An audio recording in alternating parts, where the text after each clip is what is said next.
Welcome to Feed Courage. Let's explore the inspiring stories of athletes, business owners, musicians, creatives, and your regular humans. These people have taken bold steps to overcome obstacles in big events or just your daily life. These people have a wealth of knowledge and the inspiration to share. I personally am a fan of all of them. I'm your host, Oz from Leadwolf. So let's get started and meet our next guest. I'm ready when you're ready. Where do you want my eye line? Am I looking at you or you the interview? Okay. My name is James Schrader. I grew up in the Florida Keys and lived there till college for 3 years in Orlando. And then I lived in Tampa for about 10 years before moving to San Diego. I just realized sitting at my desk one day that I hate 10 hours a day of my life. And it was a beautiful little life. I was married at the time. I had stepdaughters. We had a beautiful, cute little house. I had a small sailboat. I had a share in a small airplane. I was living the dream. I was living a dream. I was making just enough money to go in debt, if that makes sense, and have some fun toys and do some fun trips with the family and the kids and the whole thing. And I just realized that it's everything. I'm supposed to be happy. This is it, right? This is the dream. And I'm miserable sitting at my desk every day of my life. And because the stacks keep happening, there's more paperwork every day, there's more payroll to do, there's more insurance to pay, there's more invoices to do. And I realized after 10 years in construction that this was supposed to be try it out. And I just kept going. And I never asked myself, do you want to keep doing this? It was I just kept doing it because I could. And life was just good enough. And it took 10 years, yeah. And I'm just I don't like my day. I just realized I'm smart enough to do this job. That doesn't mean I should be doing this job. It was funny, when I was first getting out of construction, I just knew I wanted out. And the real thing that hit me was, I grew up in an aviation family. My dad flew radio control and taught us when we were kids how to fly airplanes. He had a plane when I was a kid. Since I was a baby, I've been flying in the family plane. I realized that every morning on the way to my office, I would leave early and I would go get a little breakfast sandwich and a coffee and go sit at this little airport in Clearwater. And I would sip my coffee and eat my breakfast. And I had my dogs with me. They'd be running around kind of in the grass at the airport. And I'd be looking at airplane magazines, what's for sale, what do things cost, just reading about aviation stuff. And that's when I realized this is my getaway before I go to this place I hate for 10 hours and do the work, right? And so I started thinking how do I make this my office? So when I first decided to get out of construction, I was looking into starting a banner towing company where you need one plane, a commercial pilot's license, and you hook up the banner, you take off, you fly around, you dive down, drop the hook up the banner, tow it along, the beaches and stuff. And this was in Clearwater, so there's tons of beaches, and Tampa is a good area for that. I was starting to put that business plan together because I was this is a one-man operation. I can make an okay living if I fill the time, which I think was doable. I'd be at the airport every day. I'd be a happy guy at the airport. I'd have my dogs, I'd have my coffee, eat my sandwich, except instead of going to this office I hate, I'd be climbing into a cockpit and flying 8 hours a day, which I loved it. It just so happened that while I was kind of putting that business plan together and backing out of the construction business, my first wife and we just kind of had the friendliest divorce in the world. We just kind of came just through conversation and some talking with a therapist, just decided that we love each other. We just don't think this is right for us. And I helped her kind of move on, and I moved out of my house and got her settled. And all of a sudden it was this first moment. I was 30 years old. And it was the first time in my life where I did ask myself, what do you want? What do you actually want? After high school, there's some expectation from your parents. What are you supposed to do? Well, they put this money aside for college. And as far as they're concerned, that's the only option is you graduate, you go to college, you get a degree, then you get a job, and then you can do whatever you want. But, they have some plan for you and expectation. And now I'm 30. And I have weirdly enough, zero responsibility after the divorce. What do I want? Because I could do anything right now. I don't have to necessarily start this aviation business. I don't have a family to support. I don't have the responsibilities of the house. I don't have, and all of a sudden I was I've been doing all this improv. I've been writing. I've always been like, I did a lot of theater as a kid. I was in all the sports and stuff like that. And I had technically done a few open mics at that point. And I just was like, you know what? I want to do it. I want to go for it. Because if I don't now, if I go get some other job, I'm never going to try. And that was 10 years ago now. And 10 years ago, I was talking to my family and they were incredibly supportive. They were like, yeah, it's about time. Like, where are you going to go? What are you going to do? And I knew it was either New York, Chicago, or LA. And I was talking to my brother and he was like, well, hey, he's like, I live in San Diego. I'm 2 hours away. I got a futon. You can live on this futon for free for as long as you want to. Yeah. And he underestimated how long I'd be willing to live on a futon for free in San Diego. Because that actually lasted like a year and a half, almost 2 years. And then he moved out and I took over his apartment. And no, I was an entertaining kid. I was the kid. And I realize it's funny looking back now. I have 2 older brothers, so I'm the youngest of 3 boys. And there is a statistic out there that says that usually a high probability, if a comedian has siblings, they are the youngest. And I look back now and it makes sense to me because as the youngest kid, nobody cares. Like nobody wants to hear your opinion. Nobody really cares what you want. Like, are you fed? Are you clothed? Are you clean? Great. And that sounds neglectful. There was no neglect. There was a lot of love in our home. It wasn't anything like that. But nobody wants to hear what the youngest has to say. Yeah. So I think I learned the skill of timing and using my words, because if I wanted something or if I needed to get information across, I needed to have good timing and I needed to have to say it in a way that was like entertaining or engaging. So literally, I look back and I'm like, I can thank my whole family for ignoring me. I look back and realize like, I was always the kid that I could make my family laugh, but it was usually because, and this was like in school, I didn't get in trouble, but I got away with a lot. And I think it's because I learned the skill of saying the most inappropriate thing at the exact right moment, where if they're laughing, you're not in trouble. You're reading the room all the time. Yeah. What's happening in the room right now? Are my parents upset? Are my brothers upset? Is there tension here? Is there something there? And I remember I took a kind of like a parenting class years ago. The therapist, she said, most of the time, each sibling or each child looks up and feels somewhat responsible for the energy and what's going on in any confrontation above them. And as the first kid's born and he looks up and he's like, oh, my parents are fighting. Like, and that's like a lot of kids think that, if their parents get a divorce, it might be their fault, things like that.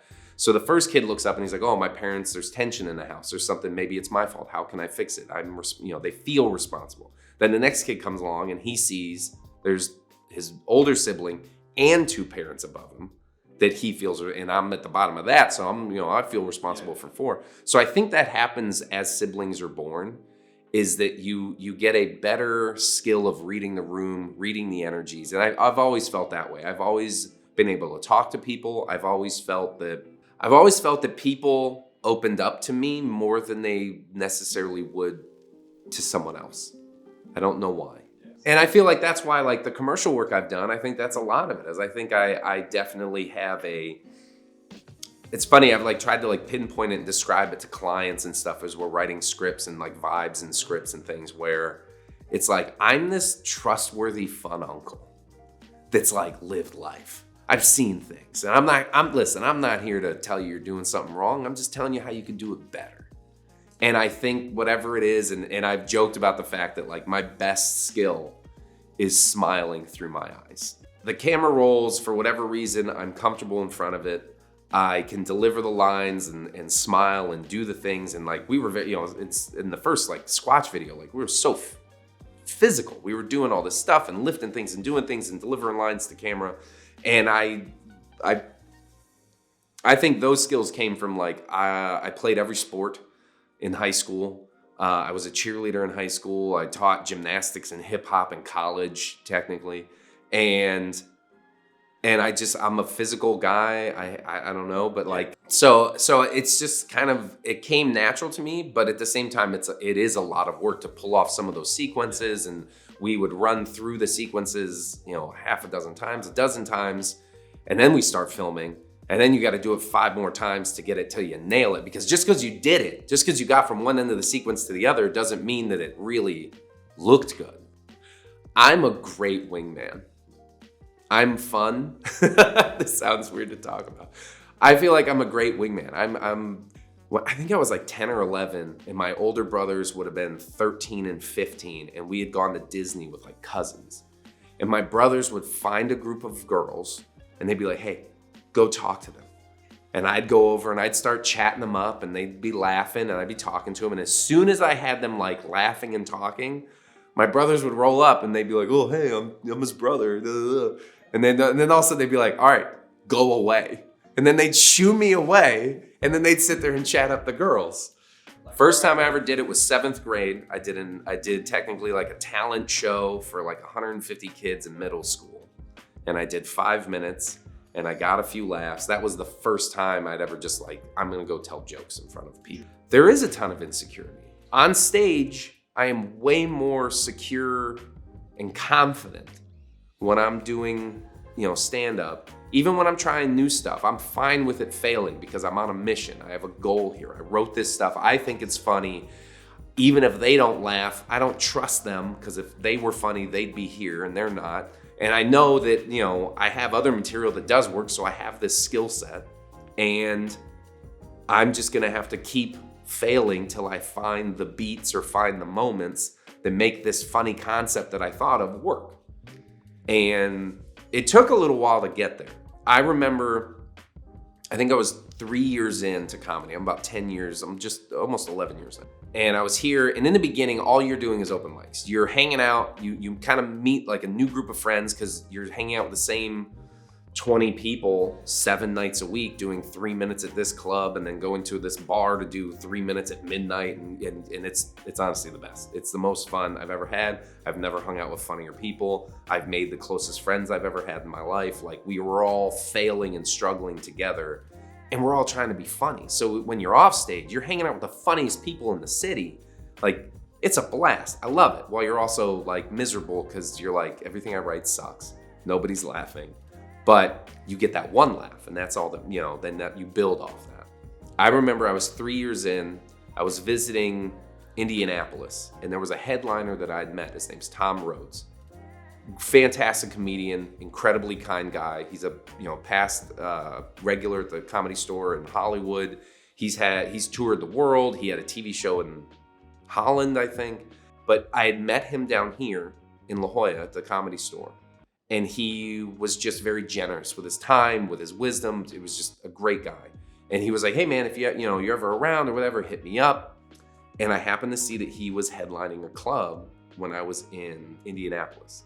And I just reached out, I said, hey, I'm in town. I'd love to just come by and see your show, hang out, whatever. And he was like, oh, come on down. Yeah, show's this time, be here. And I got there, and he's like, you're going up, you're doing 8. I got you an audition. Terrified, because this is real now. This is real. Some club owner in a city that I don't know, And so I'm doing 8 minutes, and I go up and have the best 8 minutes I've ever had in my entire life. To the point where I knew it was so good, I ran stats. I went back and listened to it.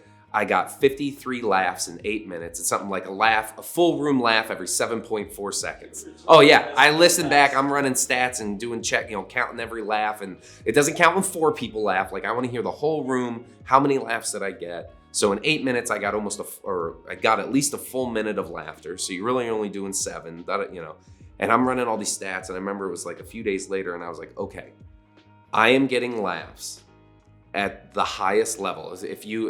I only know this because we live in the world of podcasts and stuff like that, where comics now, there's so much information about comedy because comics are just talking to comics, posting it online, where you hear guys like Ralphie May did a course that's on YouTube. It's amazing, where he sat down with a class up at the Hollywood Comedy Store, and he was like, this is how I write. This is where I know I should be. This is how many laughs per minute I should get. This is my philosophy. Seinfeld wants 4 laughs a minute. I want 1 every 10 seconds, And I knew I did 8 minutes and got a laugh every 7.4 seconds, which means I am performing at the highest level you could perform at for 8 minutes, which means in my mind, I'm like, you can do this. You have this skill.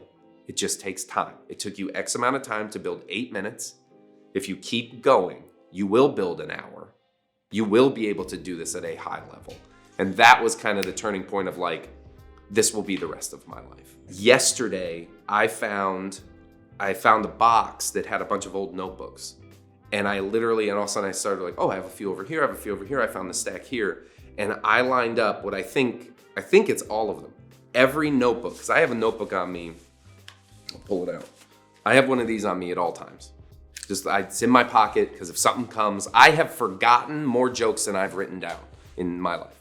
Because you think you're driving, or the worst is you're laying in bed, and it's that like you're not awake, but you're not asleep, and your brain throws some idea up, and you're like, oh my God, that's a bit. Oh, that's so funny. The amount of times I've laid in bed half asleep and gone, that's the funniest thing I've ever written. There's no way I'll forget it. And then the next day I have no clue what it is. I forget who said it. It might have been Chappelle. I don't know if it's Chappelle. It might have been somebody else. I don't know. But somebody said, everyone's funnier when they're riding the bus. And I think it has more to do with comfort. Discomfort creates conflict. Conflict creates comedy in my book. Like, what did they say? Like, is it tragedy plus time equals comedy? Because after enough time, you can laugh at the horrible thing that happened.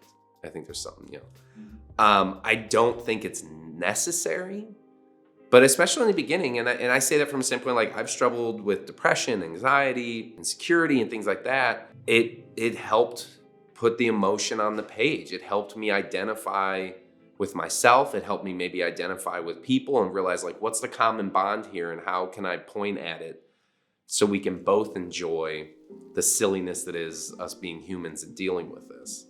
Yeah, all the time. Yesterday. And I'm considered successful. Now, what does that mean? That means I've made commercials.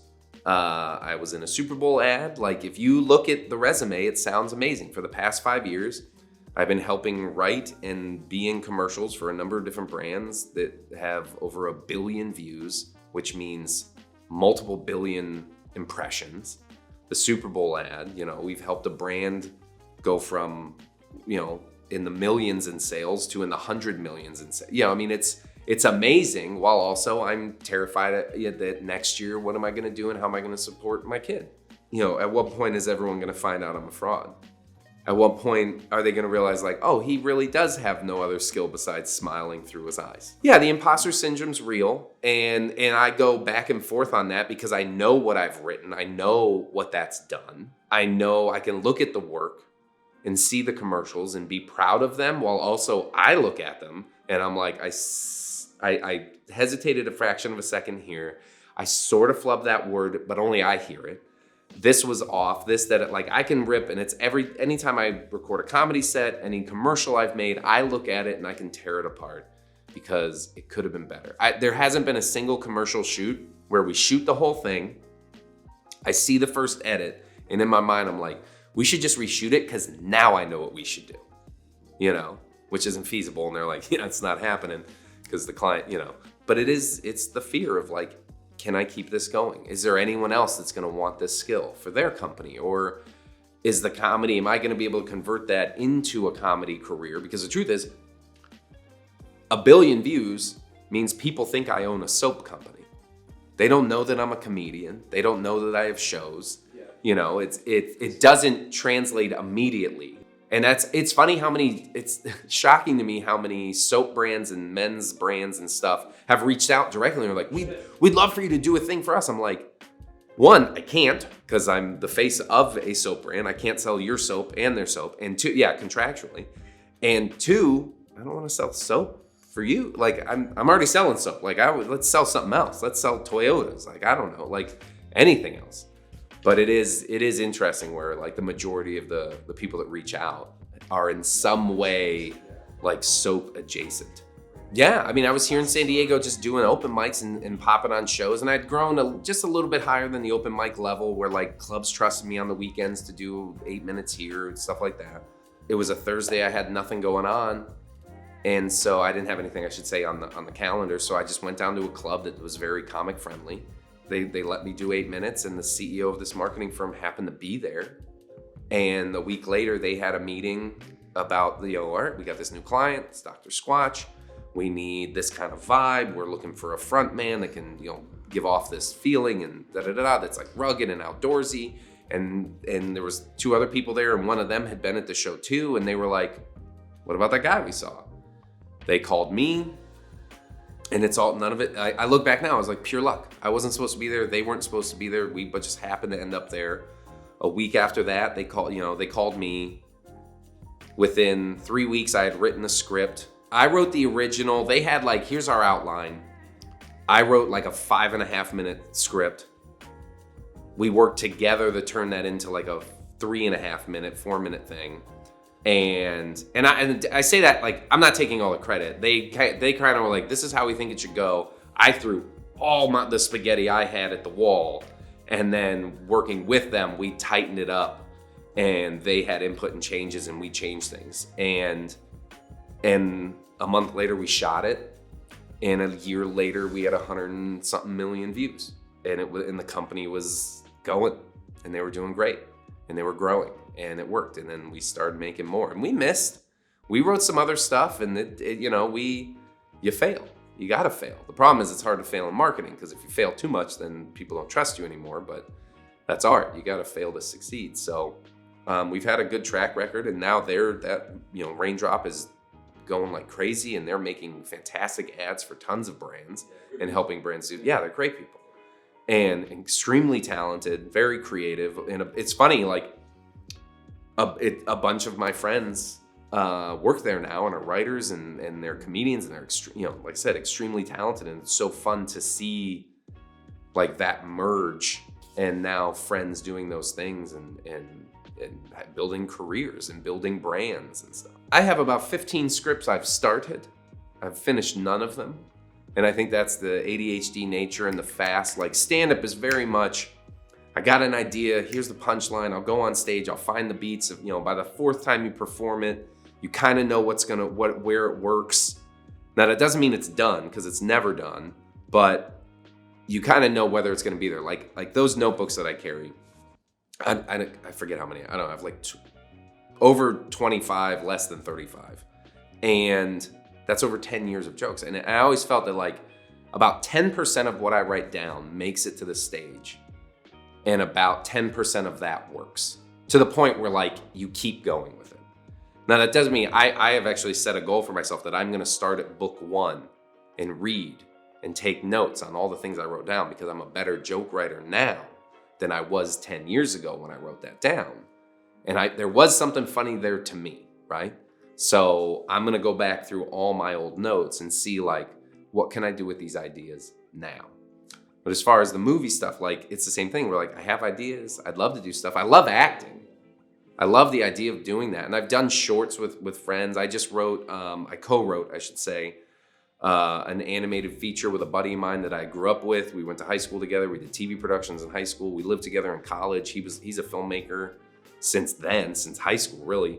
It's called Isla Monstro, and it's about a abandoned DARPA island experiment where they were mutating humans and trying to give them superpowers.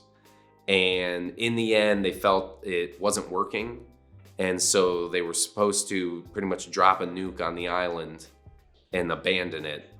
And the nuke never went off.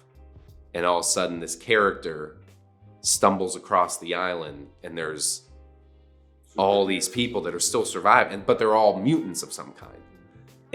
But they're still they don't know what happened. They just know the military left, and they've just kind of been surviving. And where it goes is this guy who is not necessarily the nicest guy, Duke. He kind of sees this as an opportunity. He's like, are you telling me we got a giant facility and a whole bunch of labor? And he tries to turn it into this hot new resort in current day. Oh yeah, one guy's a crab guy, one guy's a flying fish. There's an octopus girl that's the bartender, and she's or the cook, and so it's a lot of fun. It's extremely silly, but that was a blast. And my buddy hit me up. He's like, I got this idea. Let's write a script. Here's the outline I'm thinking. We locked ourselves in a room for 4 days and just banged out a script. And he took it. He made some revisions. He sent it back. I gave my input. We finalized it. Agreed. Like, let's go. Like in the booth, I'm sure we'll have some riffing and things will change. But we know the beats. We know the characters. Let's go.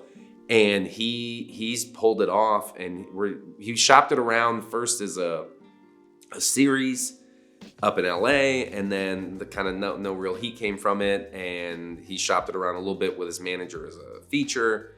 And the truth, like, I'm amazed anything gets made. That's the other part, is like I'm like, let's keep trying, let's keep doing, let's keep creating. But the fact that like you hear stories now of like Russell Crowe. I heard some story where like he's owned the rights to a couple different things where like 10 years he was trying to get something made and he couldn't get it made. And I've heard other stories where like Spielberg has wanted to make things, couldn't get it made. Like I think he sold like his share of DreamWorks or the other company that he started to finance a movie because he couldn't get anyone else to do it. And I'm like, if Spielberg can't get something made, the fact that anybody gets anything made is a miracle. Yeah. So it's just like, we're just doing it ourselves. And like, forget, just because somebody says no, nowadays we live in this amazing place with the internet where just make it. Yeah. I'm going to steal this from Tom Hanks because it's something I've thought about. He's like, this too shall pass, which is, it's since the beginning of time we've been hearing that. But like, it's something now I remind myself, whether it's I'm having a hard time as a parent, I'm having a hard time as a comedian, I'm having a hard time being creative, I'm having a hard time keeping the house clean. It's very much a mantra of like, everything is temporary, including this life, which is also the motivation to make it worthwhile, while also when you get down, this is temporary. You've been depressed before, then you weren't. You've been sad, then you were happy. You've been happy, then you were sad. You've been successful, you were at the peak. You had a Super Bowl commercial. 100 million people saw that ad. Everyone at once. 100 million people in 30 seconds stared at my face. And at 31 seconds, it was over. That's it. That passed. So I think that's a big one, is in the most simplistic form of like, be in the moment while also recognizing that moment will pass and there will be a next moment. And it may be up, it may be down. And I kind of stopped looking at like, what is success? And this is across the board. I don't know, because I think there are extremely rich people that are miserable, and there are poor people all over the world that are happy as can be, surrounded by people they love. And I kind of look at it and go, and again, across the board, whether it's parenting, health, comedy, career, which way are you trending? Everyone looks at the market and the stock market and all these things, and we look at Wall Street and it's like, what's this company doing? How's it doing? Da da da da da. And all that matters is what the graph is showing to people in that. And I'm like, well, what's your graph? How's it look? Because when you zoom way in on any company in a single day, it looks like it's volatile as can be. But if you zoom way out, most grow and have a moment, maybe, and then they dip, and it's like, well, just zoom out on your graph. Zoom out to this week. Are you doing better this week than you were last week? Are you exercising more? Are you eating a little healthier? Are you being more patient with your child? Are you being creative more often? If you're doing things better than you were last week, last month, last year, you're successful. You are successful because you're getting better. And that's the only thing you can do is control this. So between the ears and down to the floor, that's all you got.